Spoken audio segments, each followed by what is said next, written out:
ಬೆಳಗಾವಿ ಜಿಲ್ಲೆ ಖಾನಾಪುರ ತಾಲೂಕಿನ ಲಕ್ಕೆಬೈಲ ಗ್ರಾಮದ ಜಯರಾಮ ಚಲವಾದಿ ಅವರ ಮನೆ ಮುಂದೆ ರಂಗೋಲಿ ಹಾಕುವ ಸ್ಥಳದಲ್ಲಿ ವಾಮಾಚಾರ ಮಾಡಿ ಇಟ್ಟಿರುವ ಘಟನೆ ನಡೆದಿದೆ.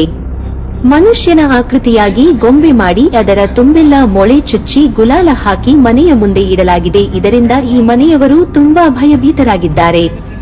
ಲಕ್ಕೆಬೈಲ ಗ್ರಾಮದಲ್ಲಿ ಮಾಟ ಮಂತ್ರದ ಘಟನೆ ಹೆಚ್ಚಾಗುತ್ತಿವೆ. ಸಂಬಂಧಪಟ್ಟ ಇಲಾಖೆಯವರು ಮುತುವರ್ಜಿ ವಹಿಸಿ ಇದಕ್ಕೆ ಕಡಿವಾಣ ಹಾಕಬೇಕೆಂದು ಇದೇ ಗ್ರಾಮದ ದಲಿತ ಸಂಘರ್ಷ ಸಮಿತಿ ಸಂಯೋಜಕ ತಾಲೂಕು ಅಧ್ಯಕ್ಷ ಶ್ರೀ ರಾಘವೇಂದ್ರ ಚಲವಾದಿಯವರು ಒತ್ತಾಯಿಸಿದ್ದಾರೆ. ವರದಿ ಟಿ ಶಶಿಕಾಂತ ವಿಜಯ ವಾಯ್ಸ್ ನ್ಯೂಸ್ ಕನ್ನಡ ಖಾನಾಪುರ.